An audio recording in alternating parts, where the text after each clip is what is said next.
Manual de supraviețuire pentru o eră nouă.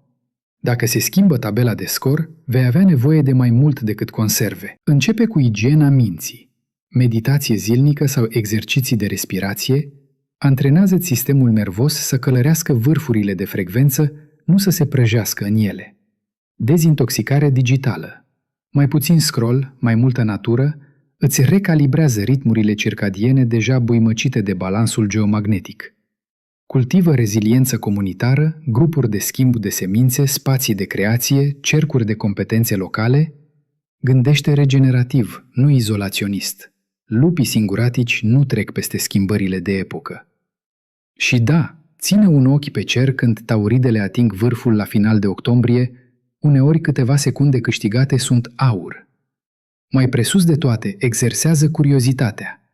Erorile noi îi răsplătesc pe cei flexibili, nu pe adepții dogmatici.